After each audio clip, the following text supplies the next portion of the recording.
बिल्कुल सहज आपको बता रहे हैं। 10 बार खींचिए, कोई ऐसे वैसे पकड़ने की जरूरत नहीं, आराम से ऐसे बैठे। आप देख लेना, जय बार आप आसन पे बैठिए, 10 बार खींचिए, पूरा खींचिए और फिर पूरा छोड़ दीजिए बिना रुके, दोनों सांसों से। ये हम महापुरुषों की बात बता रहे हैं, स्वयं अनुभूत बात बता रहे हैं। फिर आप भजन में बैठिए, देखिए आपकी कम से कम अगर 3 बार दिन में आप ऐसा करेंगे तो आपकी प्राण बिना ये रेचक पूरा कुंभक इनके बिना किए, अनुलोम विलोम इनको बिना,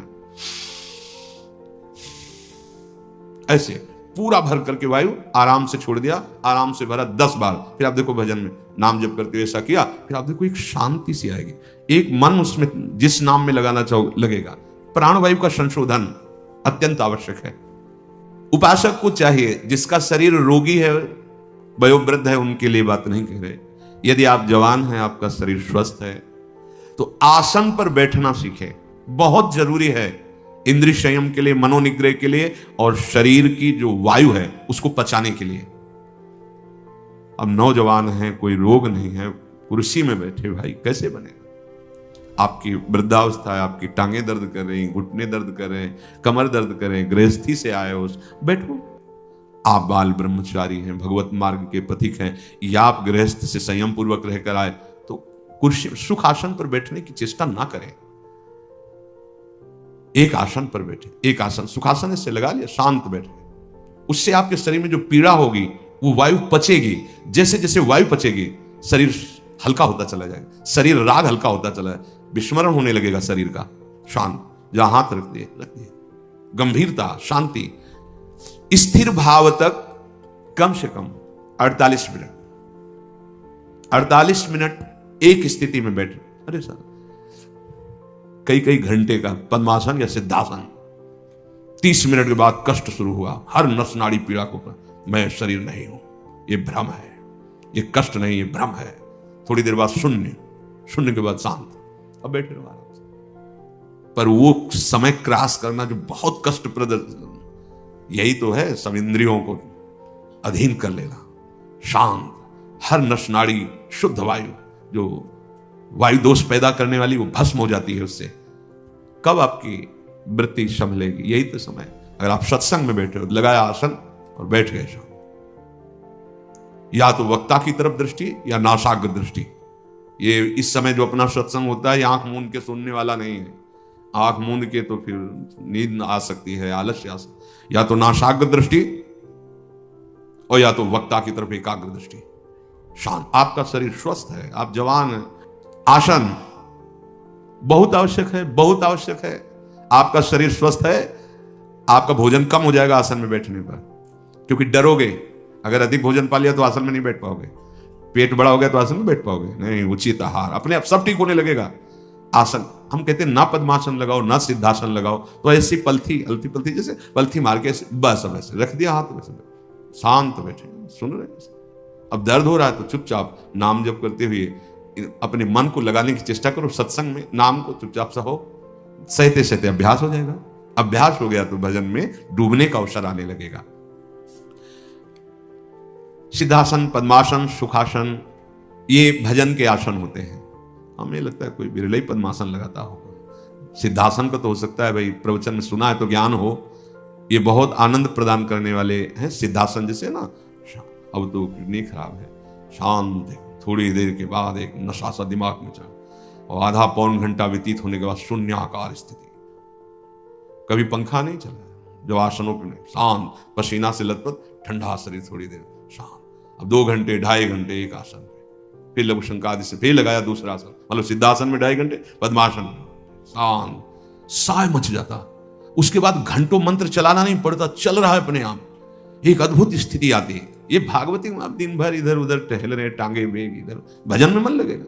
अरे समझो आप किस मार्ग के पथी को, जो दिनचर्या है वो दिनचर्या में, मतलब वाणी पाठ हो रहा है, सामने वाणी रखी, आसन में बैठे हैं, कभी कानों से सुन रहे, कभी आंखों से देखते हुए इधर उधर। उपासक तो वही कि आपके तीसरे नंबर में पीछे कौन बैठा था आपको पता नहीं होना चाहिए, अगल बगल उठे, चल दिया, कुटिया में गए, जो अपनी दिनचर्या बैठ के भजन, रात दिन भजन। यहां तो थोड़ी शिथिलता, एकांत में पहुंचते एकदम सावधान, पर वो लक्ष्य नहीं बन पा रहा है भगवत प्राप्ति, इसलिए ऐसा है। प्राणवायु का संशोधन अत्यंत आवश्यक है। जो नित्य स्वाध्याय करता है तो इष्ट दर्शन की योग्यता उसके अंदर आ जाती है। 84 हरिवंशकृत पढ़े सुने निशिभोर, छुटी 84 भ्रमंते निर्खय जुगल किशोर। नियम पूर्वक। और जो ईश्वर प्रणिधान है वो आगे चलकर समाधि स्थिति प्रदान कर देता है। ईश्वर प्रणिधान कोई भी वस्तु, व्यक्ति, स्थान, कोई भी वृत्ति प्रभु से अलग नहीं है, सब प्रभु में समर्पित, दृढ़ निष्ठा अपने आराध्य देव की, तो चलते फिरते समाधि लगने लगती है। भाव में एकदम तन्मय है, शरीर से क्रियाएं हो रही या निष्क्रिय, उससे कोई मतलब नहीं। स्वामी जी महाराज इसी समाधि के लिए गए, आओ समाधि भीतर, चित न डुलाए तुत, अगर इतुत चित डुलाए तो अगला जन्म हो जाएगा। आओ श्यामा श्याम के चरणारविंद के चिंतन में, उनकी लीला गायन में, उनकी लीला चिंतन में, ऐसा जहां सौंदर्य रूप, ऐसा जहां प्रेम रस बरस रहा है, वो कुंज निकुंज झलकने लगेगा, भारी समाधि स्थिति है। प्रत्याहार इंद्रियों के विषयों का जो अत्यंत जीवन के लिए आवश्यक है, उनका प्रयोग जीवन यापन के लिए, ना कि भोग के लिए। जब हम भोजन पाते हैं तो रसेंद्रिय और प्राणों के पोषण का विषय है, मेरा नहीं है। अगर मेरा मैं पाता हूं ऐसा मान के तो उसका भोग कर रहे हैं, आप फंस जाएंगे उसकी आसक्ति में, आपको स्वाद फंसा लेगा, रसेंद्री बिगड़ जाएगी आपकी।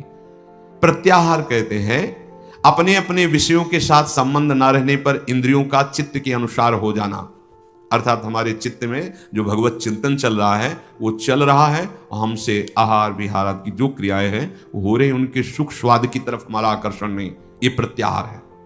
अगर आपका भगवत विस्मरण हो रहा है तो आप जिस इंद्रिय की क्रिया में हैं आप उसका सुख भोग रहे हैं, ये आपकी साधना में बाधा पहुंचा देगी। पा रहे हैं प्रसाद जय लाडली जी की, और नाम चल रहा है, नाम के चिंतन में चित्त से नाम नहीं हट रहा है तो आपको कोई फंसा नहीं पाएगा। अगर इंद्री जो विषय का संयोग कर रही है उसी में आप तन्मय हो रहे हैं तो आप फंस रहे हैं, आप साधना में बाधा खड़ी कर रहे हैं। धारणा हमारी पुष्ट होनी चाहिए, श्यामा श्याम के सिवा कोई मेरा नहीं, मेरे चित्त की स्थिति एकमात्र श्यामा श्याम के भरोसे, श्यामा श्याम के आश्रय में, श्यामा श्याम की ही चिंतन में, इसे कहते धारणा। और ये धारणा जिसकी सिद्ध हो जाती है वो श्यामा श्याम में हो जाता है। मन बुद्धि चित्त हम सब श्यामा श्याम में। धारणा बहुत उत्तम स्थिति है। स्वप्न में भी जागृत में भी हर समय अपने आराध्य देव छाए रहते हैं। महाप्रभु कह रहे जागृत स्वप्न सुषुप्ति स्फुरत में राधा पद, ये धारणा। चित्त वृत्ति का आराध्य देव में तैल धारावत जाना उसे ध्यान कहते हैं। जैसे आजकल ध्यान का मतलब ना समझने का ऐसा लगता, कुछ देर आंख मूंद के बैठे, एसी चल रही बड़े अनुकूल शांत बैठे, आप शांत रह नहीं सकते। अंदर देखो, आप बाहर से आंख मूंद लिए ऐसे बैठ गए, उसे शांति कहते हैं क्या? आपका मन शांत, आपकी चित्त वृत्ति शांत, कोई संकल्प विकल्प नहीं हो रहा, उसे शांत कहते हैं। ये कब होगा? जब तैल धारावत चित्त की स्थिति चित्त चोर प्रभु में होगी। नाम जप करते करते रूप की झलक आ गई, संपूर्ण चित्त वृत्ति घसीट गई प्रभु की तरफ, उसे ध्यान कहते हैं। इसलिए हम प्राय ध्यान पर जोर न देके नाम ध्यान की बात कहते हैं, राधा। तो यही राधा नाम, राधा रूप प्रकाशित करेगा। जब रूप, तो फिर ध्यान धरना नहीं पड़ेगा, हर समय उठते बैठते चलते फिरते वो ध्यानस्थ रहेंगे प्रभु। तो चित्त वृत्ति का ध्येय पदार्थ में तैल धारावत स्थिर रहने का नाम ध्यान है।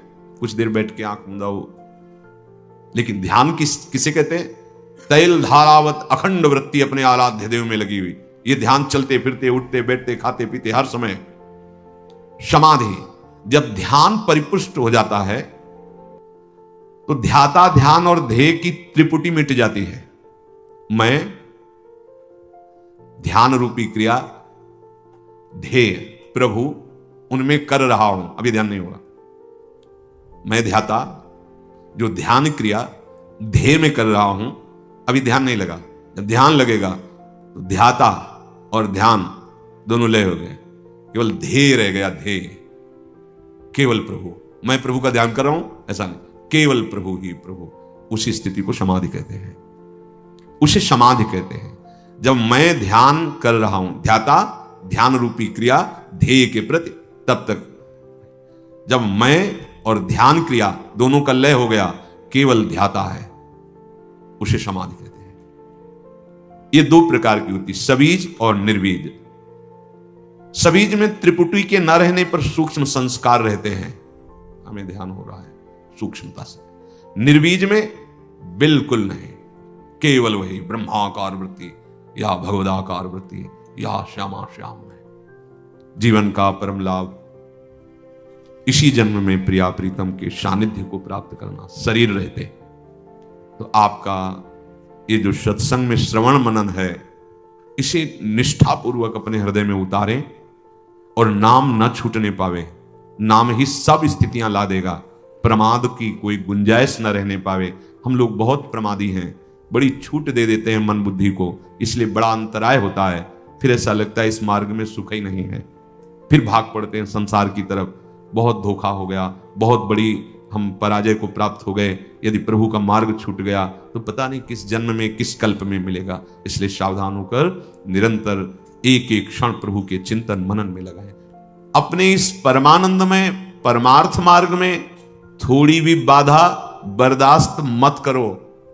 ध्यान से सुनो, तुम्हें एक अनुपम सुख चाहिए, अनुपम शांति चाहिए, एक विलक्षण आनंद की तुम भोक्ता, क्योंकि तुम्हारा स्वरूप ही है आनंद। अब इधर जो तुम भोक्ता बनकर उस सुख को खोज रहे हो, नहीं है। अब तुम्हें जो परमार्थ मार्ग मिला है, तो कह रहे हैं अपने परमार्थ मार्ग में परमार्थ सुख की जरा भी बाधा को बर्दाश्त मत करो। अगर बर्दाश्त करोगे, चलेगा इतना तो वो गिराता चला जाएगा आपको। नहीं, सावधान हो जाओ। बिना दंड के ये सुधरने वाले नहीं है, प्यार से सुधरने वाले। सुधर जाए बढ़िया, समझ लो। और अगर आप अपने को भोक्ता मानकर इनको थोड़ा भी परमार्थ बाधक बातों में सपोर्ट देंगे, ये आपको गिरा देंगे। बहुत फिसलन वाला मार्ग है, बहुत फिसलन, बहुत संभाल संभाल के, बहुत कदम दृढ़ रखते हुए चलना है। बाधा बर्दाश्त नहीं करनी। अरे जहां त्रिभुवन की राजलक्ष्मी देने पर भी आधे पल के लिए भगवत विस्मरण नहीं होना, उस मार्ग के तुम पथिक हो। तुम घंटों बात कर रहे हो व्यर्थ की बात, हंसी मजाक की बात, या ऐसे खान पान विषय में किसी में भी भगवत विस्मरण, मतलब रंग नहीं आ रहा तुम्हारी साधना में, तुम्हारे मार्ग में। किसी भी हालत में इस मार्ग के पथिक में भजन की शिथिलता नहीं आनी चाहिए, किसी भी हालत में। यह अनुभव की बात करें, कभी कभी मना स्थिति इतनी अशांत स्वाभाविक हो जाती है, कुछ अच्छा नहीं लगता, भजन में भी रुचि नहीं, एक अंधेरा सा, एक घबराहट की स्थिति, जब तक भगवत साक्षात्कार की तरफ आगे नहीं। न विषय की चाह है, न भगवत चाह है, न भजन है, न किसी क्रिया में, एक अशांत स्थिति। हिलना नहीं, डरना नहीं, डरना नहीं। उस स्थिति में भी अगर जितनी बुद्धि काम कर सके, नाम को पकड़े रहो, नाम को पकड़े रहो। वो एक कोहरा आया है, अभी हट जाएगा, घबराने की जरूरत नहीं। भागकर दूसरे विषय की जरूरत नहीं है कि आप उस स्थिति से बचने के लिए कोई विषय सेवन करने लगे, कोई व्यसन करने लगे, कोई क्रिया करने लगे। नहीं, कबहू तो थोड़ो भजन, कबहू होत विशाल, मन को धीरज छुटे नहीं और गाहे न दूजी चाल। वो थोड़ी देर के लिए स्थिति हट जाएगी, फिर प्रकाश आ जाएगा। वो स्थिति में बहुत संभलने की जरूरत है। जो अच्छे उपासक हैं, कभी कभी एकदम ऐसी, कभी कभी एकदम भावात्मक स्थिति ऐसी लगता है आप तो पार हो गए, कोई विकार नहीं, कोई स्फुरणा संसार की नहीं, भजन में तन। ये अभी एक रस स्थिति नहीं आई है, ये गुण के अंतर्गत है। ये सात्विक वृत्ति जागृत हुई है। वो तामसिक वृत्ति, प्रमाद, मूढ़ता, ऐसी स्थिति, अंधकार छा रहा है अंदर में, कोई भी सात्विक स्फुरणा नहीं हो रही, घबराना नहीं। अभी त्रिगुणातीत रस नहीं मिला है, धैर्य पूर्वक आगे चलते। इसीलिए बिना सत्संग के साधक लड़खड़ा जाता है, गिर पड़ता है, क्योंकि वो ऐसी स्थिति आती, फिर उसे किसी न किसी के संग की जरूरत होती। और अगर संत संग नहीं हुआ, कुसंग हो गए तो गया। या तो असंग, या भगवत व्रत का अनुष्ठान, भगवत भजन में लगे हुए उत्तम साधक, या भगवत प्राप्त महात्मा, तभी हमारी बचत हो सकती है। अगर इनसे नीचे मिला तो गिर जाएंगे पक्का। वो ऐसी बात होगी, ऐसी सलाह होगी, वो गिर जाएगा। अपने निर्दोष साधन को बिना किसी भय, संकोच, लोक लज्जा, अपने साधन में लोक लज्जा भी नहीं। हम तिलक लगाएंगे, कंठी बांधेंगे, नाम जप करेंगे, सुबह इतने बजे नहा स्नान करके बैठे, घर के परिवार के लोग या कोई बाहरी उपहार है तो भगत है या कुछ भी, न लोक लज्जा ना कोई भय, ना कोई संकोच, अपने साधन को निर्दोष रखते हुए चले, उसे नियम कहते हैं। जो आपको नियम मिला है, दिनचर्या मिली, उसमें तुम्हें बाधा बर्दाश्त नहीं कर। हम लोग बहुत कमजोर हैं, हम हर बाधा को स्वागत पूर्वक आओ स्वीकार कर लेते हैं। भजन छूटा, सद्बुद्धि छूट रही, हम मनोरंजन में लगे। अरे भाई, यही अवसर है मन भंजन का, यही अवसर है इंद्रियों को समाहित करके भगवत स्वरूप में लगाने का। अब आप बर्दाश्त कर रहे हो विघ्न, तो आप जानो फिर क्या हो सकता है, क्योंकि आपकी स्वीकृति है। बहुत बहुत बहुत सावधानी की जरूरत। साधन में कहीं बाहरी दिखावा भी ना आ जाए, यह भी ध्यान रखें। कहीं बाहर लोगों को यह दिखाने के लिए कि हम भगत हैं। देखो, अभी पहले कहा, लज्जा नहीं, संकोच नहीं, भय नहीं, अपनी दिनचर्या बिल्कुल, वो भगवत रिझावे के लिए, जगत रिझावे के लिए नहीं। अगर कहीं आपका लक्ष्य बन गया बाहरी लोगों को दिखाना, प्रणाम नमस्कार वंदना यश कीर्ति, चार लोग, ऐसा, फिर तो असली वस्तु को नहीं प्राप्त कर पाओगे, बहुत लंबा समय नष्ट हो जाएगा। हाँ, अगर भगवान की शरण में हो तो ऐसे धक्के लगेंगे आपको कि आपको भागना ही पड़ेगा प्रभु की तरफ। ऐसे विघ्न उपस्थित हो जाएंगे कि उधर कदम नहीं बढ़ा पाओगे, भागोगे प्रभु की तरफ, पर पता नहीं वो कब समय दे।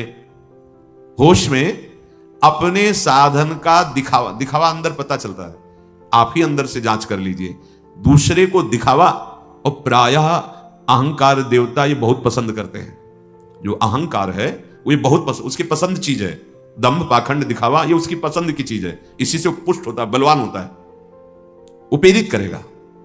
हम ऐसा बोले जिससे चार लोग समझे हम ज्ञानी हैं, हम ऐसे बैठे जिससे चार लोग समझे ये योगी है, महात्मा है, हम ऐसा दृश्य उपस्थित करें जिससे हमें साबित किया जाए बहुत बड़े भजनानंदी। ये अंतर की वृत्ति है, सुधार कीजिए। साधन में कहीं बाहरी दिखावा ना आ जाए। अगर बाहरी दिखावा आ गया तो असली जो तत्व है, असली जो बात है, असली जो सच्चिदानंद परमात्म सुख है, उससे तुम वंचित हो जाओगे। हमें प्रभु को रिझाना है या जगत को रिझाना है? जब आप प्रभु को रिझाने की चेष्टा करेंगे तो सारा जगत आपसे रिझ जाएगा। जा पर कृपा राम की हुई, ता पर कृपा करे सब कोई। प्रभु प्यार करने लगे तो पूरा विश्व प्यार करने लगेगा। अंदर से ये देखते रहो, बिल्कुल शुद्ध परमार्थ की बात है। अंदर से देखो, जब आप अंदर से सच्चे साधन में लगे हो, बाहर से तुम्हें कोई कहे ना पाखंडी, दम्भी, दिखावा, ये वो, तो मुस्कुराहट आएगी। जब आप अंदर से दम्भ कर रहे हो, फिर तुम्हें कोई दम्भी कहेगा तो तुम गाली दोगे, लड़ जाओगे, निंदा करने लगोगे। ये पहचान है कि दम्भ है तुम्हारे अंदर, उसको बुरा लगा। जैसे कोई निंदा कर रहा है और आपके कान में पड़ा, तो सबसे पहले बुद्धि का कार्य होता है, वो तुरंत जांच करेगी। अगर सत्य मार्ग में चल रहे हो, ये जो बोला गया कोई लक्षण है अंदर, पूरी जांच करें, नहीं ठीक है, प्रभु की बड़ी कृपा है, मुस्कुराया, चल दिया, उसको बुरा ही नहीं। जैसे आप गोरे हैं, आपको कहे काला कलूटा, तो आप नाराज हो जाएंगे क्या? क्योंकि आपको पता है आप गोरे हैं, आप नहीं नाराज होंगे। वो काला कलूटा है और उससे कहे भी कि क्या यार गोरे हो तुम, उसको बुरा लगेगा क्योंकि वो नहीं गोरा है। ऐसे ही यदि सच्चाई से तुम भगवत मार्ग में चल रहे हो और तुम्हें कोई कह रहा है कामी है, क्रोधी है, लोभी है, पाखंडी, दम्भी है, आपको पता है ना कि गुरु कृपा से इन दोषों का प्रश्न आपके अंदर उत्तेजना नहीं पैदा होगी। और यदि है तो आप ये साबित करने के लिए कि नहीं है, आप लड़ पड़ेंगे। आप, ये अंदर की बात है, सूक्ष्म बात है। आप बहुत सुंदर सुंदर पदार्थ खा के निकले हैं और बाहर कोई कह रहा है ऐंठ के चल रहा, भूखों मरता है, हमें पता है, तो आपको क्या होगा? हंसी आएगी। या अभी अभी तो खीर पूरी सब पाके आ रहे हैं, ये तो ऐसा बोल रहा है, अच्छा ठीक है। और आप भूखे हो कई दिनों से, ऊपर से ऐसे घी पोंछ के ऐसे चले, और लोग बहुत कह क्या यार हलवा खा के आया है, तो छाती जलेगी कि नहीं, रोटी भी नहीं मिली तो हलवा की बात करते हैं। ठीक ऐसे ही दम्भ और सच्चाई का है। आप सच्चे भगवत मार्ग के पथिक बनेंगे। पूज्य श्रीपाद उड़िया बाबा जी महाराज कहते कि जब अपनी भाषा में जैसे जो हम जानते हो बात करता है तो हमें समझ में आती है, लेकिन विदेशी भाषा में जिसे तुम्हें ज्ञान ना हो, तुम्हें बल भर गाली दे रहा हो, निंदा कर रहा हो, तो तुम क्या करोगे? पता ही नहीं वो भाषा ना, तो ऐसे सुनोगे, कुछ बोल रहा हो, चल दोगे। जब तुम्हारी भाषा में ऐसे तुम्हें गाली दे, निंदा दे और तुम चल दो, तो जान लो कि तुम सच्चाई के मार्ग में चल रहे हो। नहीं तो एकदम जलन पैदा, क्योंकि वो है, जलन पैदा हो जाएगी।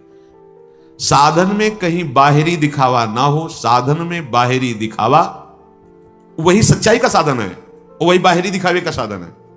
प्रियालाल का श्रृंगार कर रहे हैं, अंदर से मेरे प्रियालाल सुख, उनका श्रृंगार उनके सुख के लिए, और दूर से खड़े होकर दर्शन करके आह्लादित हो। अंतर का भाव बदल गया, दिखावा हो गया। अंदर का भाव प्रभु के लिए साधन बन गया, भगवत प्राप्ति का साधन बन गया। अंदर से देखता रहे उपासक, कहीं बाहरी दिखावा तो कोई, बस बहुत सूक्ष्म विषय है। जब लक्ष्य में प्रियालाल है तो हमारा गाना, नाचना, भजन करना, रोना सब सार्थक है। अगर यही बाहरी व्यक्ति के रिझाने के लिए, तो यही दम हो गया, यही पाखंड हो गया, नाटक हो गया। ये अंतर की बात है, इसको बाहर से नहीं पहचाना जा सकता, बाहर से नहीं पहचाना जा सकता। एक बार ठाकुर हरिदास जी, जो महाप्रभु चैतन्य देव के परिकर नाम हर समय चलता, जा रहे थे तो एक परिकर था जो लीला अनुकरण और लीला गायन करते हुए, बहुत सुंदर संगीत नृत्यवाद, बहुत भीड़ लगी हुई थी। वो गए, विविध प्रकार की, कभी काली देह लीला, कभी गिरिराज उठान, ऐसी लीला पदों में गा करके वो नृत्य करते थे। उनका परिकर होता था, उसमें स्त्रियां भी पुरुष भी, और बड़ा भाव में, सुनते ही हुंकार भरी मूर्छित होकर गिर गए। हाँ, अब तो ऊपर दर्ज ले रहे हैं, सब प्रणाम करें, जो देखना कि बहुत ऊंची। एक और भी खड़े थे, तो अब वो भी वैसे ही हाथ, तो उसने देखा तो जिससे ढोल बजा रहा था, जो एक दो सूट के भाग पड़े। लोगों ने पूछा आप ऐसे क्यों किए? बोले ये वास्तविक स्वरूप स्थिति में है और ये इनका नाटक कर रहे थे। अगर ये भाव में होते तो हमारे इस ढोल बजाने के एक दो डंडे में इनकी होश ही नहीं आती, इनका मतलब ही नहीं होता। शरीर राग से युक्त होकर ये नाटक कर रहे थे, दम्भ नहीं। सच्चाई जो हृदय में है वो छुपती नहीं है, उसमें एक आकर्षण होता है, क्योंकि सब में भगवान बैठे हुए हैं। अपने आप आपको संपूर्ण जगत के हृदय में बैठे हुए भगवान का प्यार मिलेगा। नाटक करने की जरूरत क्या है?